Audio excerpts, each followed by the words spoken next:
Dalam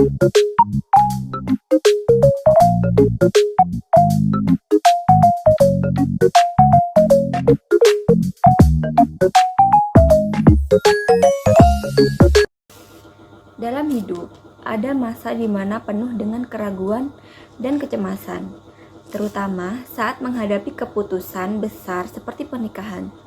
Nah, video ini menghadirkan kisah nyata dari proses konseling pranikah antara seorang mahasiswi akhir bernama Nanda Nainatu Zahro dengan konselornya.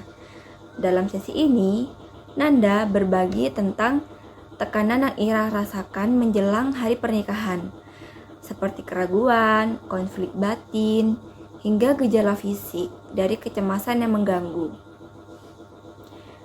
Nah, melalui pendekatan kognitif behavioral therapy atau CBT dan teknik progressive muscle relaxation technique atau PMRT, sesi ini dapat membantu konseling mengetahui permasalahannya atau memahami dirinya, menenangkan pikirannya, dan menemukan kembali ketenangan batin. Sekian dari saya, silakan tonton videonya. Assalamualaikum. Waalaikumsalam. Iya, tunggu sebentar.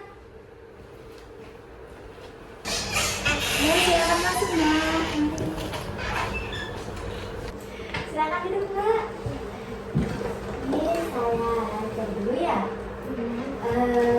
Berdasarkan data yang saya terima, ini saya sedang berbicara dengan Nanda Nainatu Zahro. Iya benar Bu. Ini enaknya saya panggil Mbak atau Ibu siapa? Dipanggil Mbak Nanda saja Bu. Oke, Mbak Nanda ya. Mbak Nanda, gimana kabarnya hari ini? Baik Bu. Alhamdulillah. Perjalanan menuju ke sini tadi gimana, Mbak? Itu tadi Bu di perempatan Mangi itu Bu agak macet sedikit. Wah, iya sih kalau pagi-pagi emang macet sih di daerah situ, Mbak Nanda. Tadi perjalanan ke sini tuh ditemani atau berangkat sendiri, Mbak? Tadi ditemani sama teman saya Bu, tapi sekarang sudah pulang. Oke, sama teman ya. Baik Mbak Nanda, di sini tertulis Mbak Nanda domisilinya Banyuwangi ya, Mbak? Kalau boleh tahu Banyuwangi mana, Mbak? Banyuwangi itu Bu, Purwoharjo. Purwoharjo. Desa Purwoharjo ini dekat dengan Pulau Merah, Mbak? Kalau menurut saya dekat Bu, tapi mungkin kalau orang yang belum ke sana sih jauh ya, soalnya hampir 1 jam. Gitu. Baik, sebelumnya saya izin perkenalan dulu ya, Mbak. Perkenalkan, nama saya Siti Juliana. Mbak Nanda bisa panggil saya Mbak Juliana atau Ibu Juliana. Iya. Oh ya, kebetulan saya sendiri tuh asli Jember, Mbak. Jadi boleh tahu ya, Mbak, tentang apa aja yang ada di Banyuwangi. Kalau di Banyuwangi sendiri saya tuh kurang tahu ya Bu, soalnya kan saya kurang gitu, jadi kurang itu kurang banyak keluar rumah. Oh gitu ya, Mbak. Saya tuh agak asing ya, Mbak, sama kota Purwoharjo sebenarnya, Mbak. Desa ya? Iya, Desa ya? kecamatan. Oh, kecamatan. Iya. Kalau di situ tuh ada apa sih, Mbak? Ada apa aja sih khasnya di situ? Kalau di Purwoharjo sendiri sepertinya nggak ada ya Bu. Mungkin kalau di Banyuwanginya gitu, di kota sendiri itu banyak makanan-makanan. Oh ya, Mbak. Kalau wisata di Desa Purwoharjo itu ada nggak ya? Kalau di Purwoharjonya sendiri itu nggak ada Bu. Mungkin di kotanya gitu, di kotanya ada di itu Bang Sering kan itu pucuk banget sih Bu, kayak hampir ke Situbondo itu. Oh iya. Terus kalau wisata alam gitu Bu, nggak ada kalau mall-mall gitu Bu. Wisatanya itu seperti Teluk Ijo, Pulau Merah, Jawatan, sama yang banyak lainnya Bu. Wah, Mbak udah pernah ke Pulau Merah nih berarti? Udah pernah ke Teluk Ijo sama ke Pulau Merah. Gitu. Di sana sih saya juga pernah kalau ke Pulau Merah waktu itu sama teman-teman saya. Loh, ke Pulau Merah bukannya jauh banget ya Bu? Sedangkan Ibu sendiri kan di Jember ya. Ya waktu itu sih waktu liburan sih Mbak, jadinya kan ya nggak apa-apa lah sesekali keluar kota. Meskipun hanya di Banyuwangi ya. Ya, tapi kan lumayan jauh 3 jam loh Bu. Kalau di Banyuwangi itu ada juga itu Bu, apa? Makanan khas. Oh iya, apa tuh Mbak makanan khasnya? Ada sih Bu, makanan itu makanan berat. Jadi gitu. Terus ini lupa Bu namanya. Itu enak banget Bu. Ibu harus coba sih kalau belum coba. Nah, ya dan nanti kalau saya ke sana nggak akan coba sih nasi kepal di sana. Ya Bu. Sepertinya Mbak Nanda ini anaknya suka berpetualang ya. Itu bisa aja. Itu hobi yang bagus sih Mbak. Petualangan gitu. Bisa aja Ibu. Oh iya Mbak Nanda, kebetulan saya itu juga punya rumah lebih dalam. Pasti Mbak Nanda kalau dari ke Jember pasti melewati Sidang, atau dari Jember ke Banyuwangi pasti melewati Sidang. Karena kan jalan tuh kalau dari Jember ya Mbak itu sebelumnya Gumil. Nah kalau dari Banyuwangi itu setelahnya Gumil. Oh, Garan itu berarti kecamatan paling terakhir ya Bu? Dari perbatasan Banyuwangi itu Jember ya? Iya itu paling Mbak, tapi di sana tuh enak banget sih Mbak. Soalnya kalau di sana itu kayak udaranya sejuk kan beda sih sama di kota-kota. Kan kalau di kota-kota itu kan banyak bangunan-bangunan besar. Nah, kalau di sana tuh nggak ada Mbak, cuma pepohonan-pepohonan gitu. Jadi asri gitu loh Mbak. Iya sih Bu, soalnya saya kalau lewat situ kayak nggak ada toko-toko besar gitu ya Bu. Iya. Tapi kan nggak enak Bu, harus ke kota dulu belanjanya gitu kan. Iya sih Mbak, tapi ya itu sih enaknya meskipun nggak ada toko-toko besar, tapi di sana tuh suasananya sejuk, dingin, terus apa ya, polusinya tuh sedikit gitu Mbak. Beda kayak di kota-kota kan, kalau di Jember kotanya itu kan. Iya sih Bu, soalnya saya tuh kalau di sini, kalau pas di Jember tuh kalau keluar-keluar itu saya harus pakai kacamata, pakai masker gitu Bu, biar nggak terkena polusi. Ya, boleh sih nanti saya kalau keluar harus pakai kayak gitu sih ya, biar tidak terkena polusi ya Mbak. Iya sih, harus buka. Oh ya Mbak Nanda ini di sini kuliah ya? Iya kuliah. Tadi kuliah. Kuliah semester berapa Mbak? Sudah 3 tahun kuliah, berarti saya semester 6. Oh semester 6. Kuliahnya di mana Mbak? Di sini Bu, di dekat sini Winhas Jember. Oh di Unina Jember. Tadi kan Mbak Nanda bilang kalau jarang pulang ya? Iya. Lagi. Berarti di sini ngekos atau gimana tuh di rumah saudara? Enggak Bu, enggak ngekos, saya di asrama di Nulis. Di Nulis juga tuh belakangnya UIN Bu. Oh di situ deket ya? Iya Bu. Sampai sekarang apa masih di asrama? Masih sih Bu. Sebenarnya di asrama itu bukan kemauan saya sendiri, Iya. itu kemauan orang tua saya. Ya mau gimana pun kan saya harus tetap mematuhi perintah orang tua Bu. Soalnya yang Iya. membiayai juga orang tua saya. Jadi ya seperti itu, saya mengikut orang tua saja. Oh iya. Terus kasihkan ngobrol nih. Akan diminum dulu Kak. Thank you Kak. Ya, terima kasih. Ya. Oh ya ngomong-ngomong Mbak Nanda pergi menemui saya ini kan untuk melakukan sesi konseling ya. Sejauh mana sih Mbak Nanda mengetahui apa itu konseling? Kalau sepengetahuan saya, konseling itu seperti orang yang sedang bercerita dan didengarkan oleh seseorang yang profesional dan nanti akan mungkin diberikan arahan atau bagaimana gitu. Nah ya betul Mbak Nanda. Saya rasa Mbak Nanda ini cukup paham ya tentang konseling. Saya akan menjelaskan lagi secara singkat tentang apa itu konseling. Nah, jadi konseling itu adalah proses pemberian bantuan oleh seorang profesional, seorang konselor saya sendiri kepada konselor yaitu Mbak Nanda untuk mengatasi suatu permasalahan, Mbak. Nah, di dalam sesi konseling ini terdapat batasan waktu, Mbak, yang nantinya akan digunakan sebaik-baiknya, gitu ya. Batasan waktu tersebut yaitu ada 30 menit, ada yang 40 menit, dan ada yang 70 menit. Nah, kira-kira nih Mbak Nanda mau yang berapa menit? Sepertinya 30 menit sudah cukup. Baik, 30 menit ya. Oh iya, saya perhatikan Mbak Nanda ini wajahnya terlihat sangat gelisah ya. Tadi saya tanya Mbak Nanda gimana kabarnya, jawabnya baik-baik saja. Nah, di sini terjadi ketidaksinkronan gitu loh, Mbak. Kira-kira apa sih yang terjadi sama Mbak Nanda? Mbak Nanda tenang saja.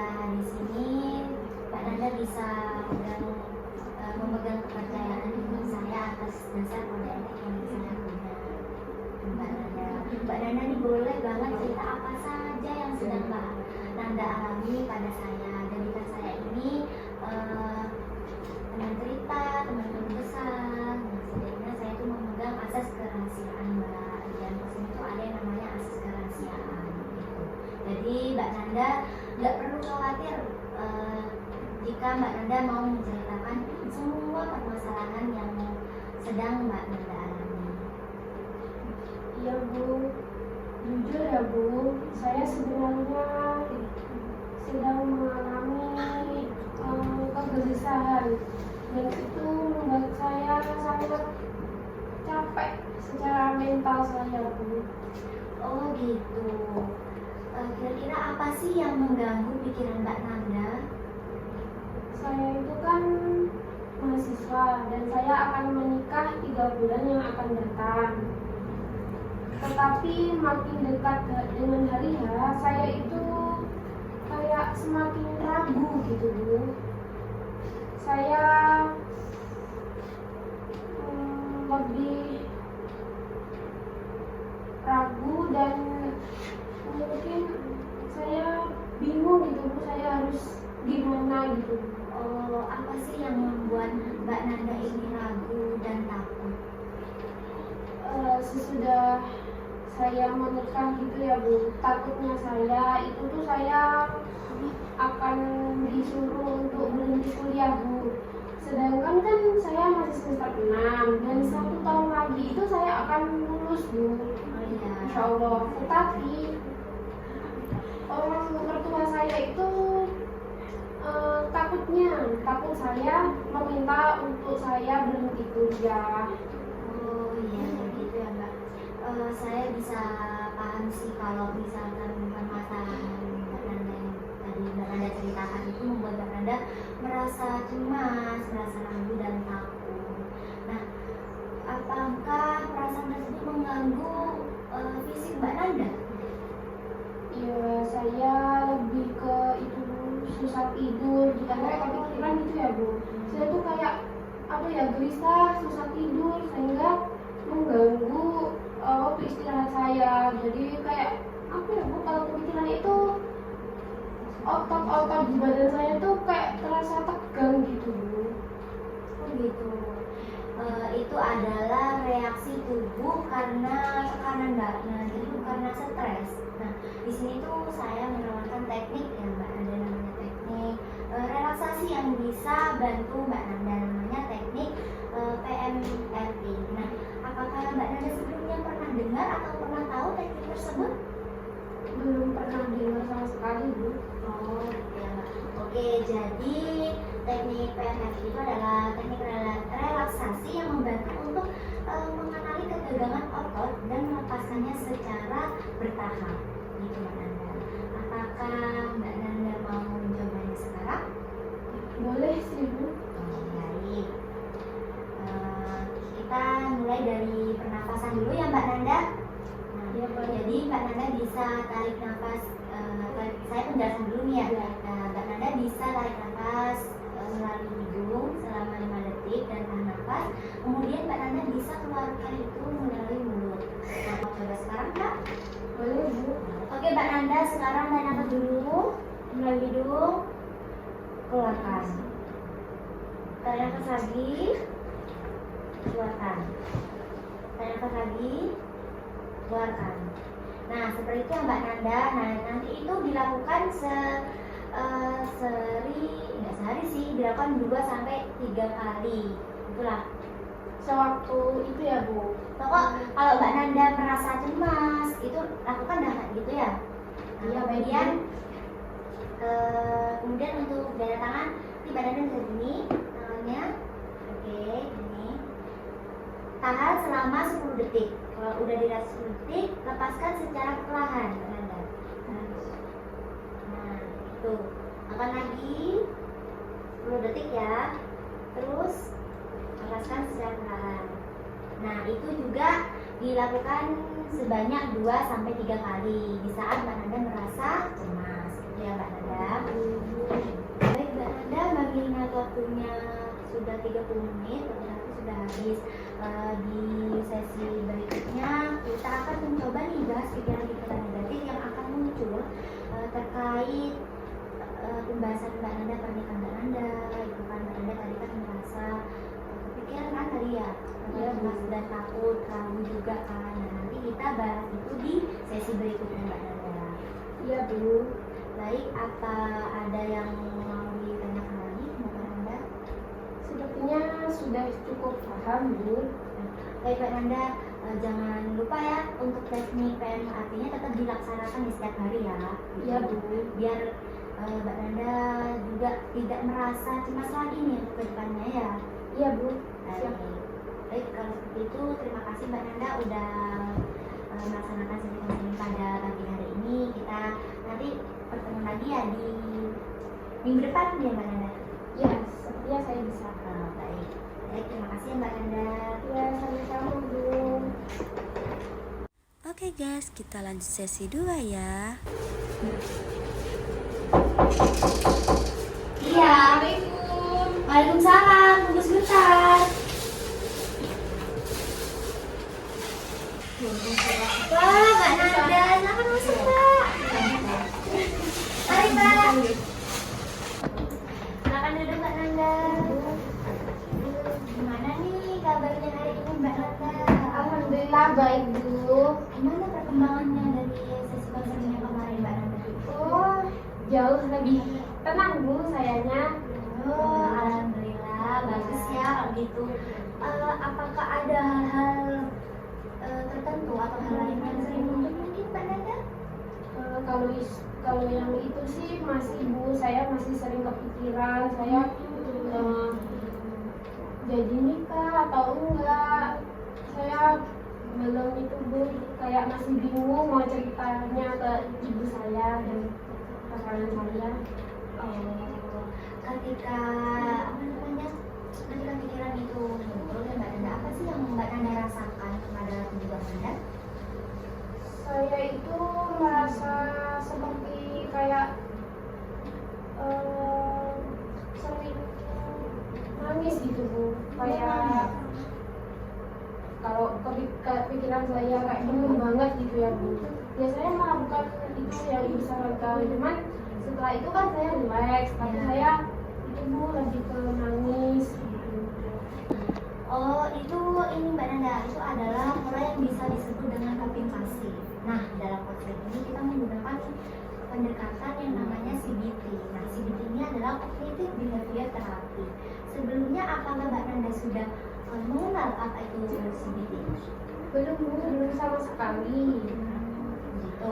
Baik, saya akan jelaskan ya bahwa CBT ini adalah pendekatan yang membantu klien mengubah pikiran negatif dan juga perilaku yang kurang sehat. Gitu Mbak Nanda.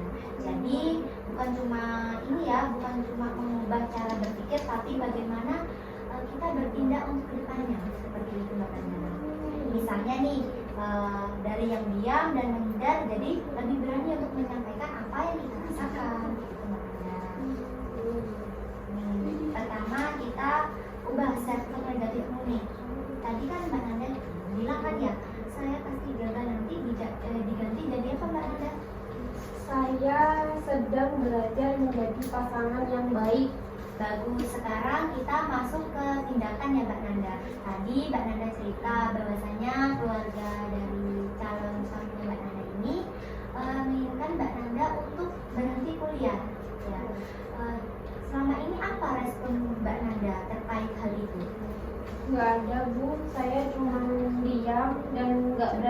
mau karena takut dianggap tidak menghargai. Oh gitu. Berarti ini saatnya Mbak Nanda belajar untuk komunikasi yang asertif. Nah, artinya Mbak Nanda tuh berhak menyampaikan kebutuhan Mbak Nanda atau menyampaikan perasaan-perasaan Mbak Nanda gitu. Bayangkan aja Mbak Nanda ini sedang bicara sama calon suaminya Mbak Nanda. Nah, kira-kira apa sih yang akan Mbak Nanda katakan?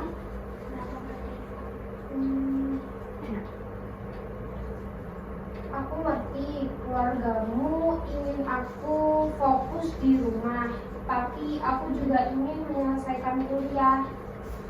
Ini penting buat masa depan aku. Sangat bagus sih kalimat itu Mbak Nanda. Kalimat itu terkesan jujur, tenang, tanpa menyebutkan orang lain. Nah, Mbak Nanda ini bisa latihan ngomong seperti itu ya, diulang-ulang, awalnya bisa dicermin atau di teman terdekat Mbak Nanda juga bisa seperti itu ya. Ya Bu. Atau Mbak Nanda mau mencoba ini sebagai tugas di rumah? Mau Bu, saya tulis di catatan juga ya Bu, biar tidak lupa. Oh ya baik. Tapi Mbak Nanda juga jangan lupa ya untuk tetap lanjutkan latihan PMRT-nya yang kemarin. Ya. Oh iya. Dan sektor positif saat merasa cemas itu ya. Nah, jadi sekarang ini Mbak Nanda sudah bisa dikatakan berhasil nih mengubah pola pikir Mbak Nanda. Nah, belajar yang ibu juga tadi kan yang kemarin yang teknik dan arti itu ya Mbak. Nah, dan sekarang sedang membangun pola komunikasi yang lebih sehat. Mbak Nanda mampu menyampaikan perasaan-perasaan Mbak Nanda yang sedang dirasakan dan tidak hanya diam saja ya. Mbak Nanda sudah mampu untuk menyampaikan apa yang sedang dirasakan oleh Mbak Nanda. Itu sudah luar biasa sekali sih Mbak Nanda. Iya Bu, saya mungkin besok akan merasa jauh lebih tenang dan siap dan nggak gampang panik dan nurut aja gitu Bu. Luar biasa, karena sesi ini adalah sesi terakhir kita ya Mbak Nanda. Saya percaya Mbak Nanda bisa melanjutkan ini semua secara mandiri. Mbak Nanda, nah, jika suatu saat Mbak Nanda butuh ruang aman, layanan konseling kami ini selalu terbuka lebar untuk Mbak Nanda. Ya. Ya Bu. Terima kasih ya Bu, saya merasa lebih tenang dan rasional sekarang. Alhamdulillah, sama-sama Mbak Nanda. Semoga nantinya pernikahannya berjalan dengan lancar ya Mbak Nanda, dan cita-cita Mbak Nanda tetap tercapai. Ya, semoga ya Bu, amin. Ya, amin. Terima kasih ya Mbak Nanda. Ya, terima kasih kembali Bu. Mari saya akan Mbak. Jadi kesimpulan dari proses konseling kelompok 4 yaitu, nah ini Mbak Nanda perlahan mulai mengenal pikirannya, memahami emosinya, dan mulai membangun kepercayaan diri untuk menjalani masa depannya. Nah, dengan menggunakan teknik CBT dan PMRT. Nah, ini bukan sekedar metode terapi, tetapi juga jembatan menuju kesadaran diri dan ketenangan batin. Sekian dari kelompok kami. Dadah.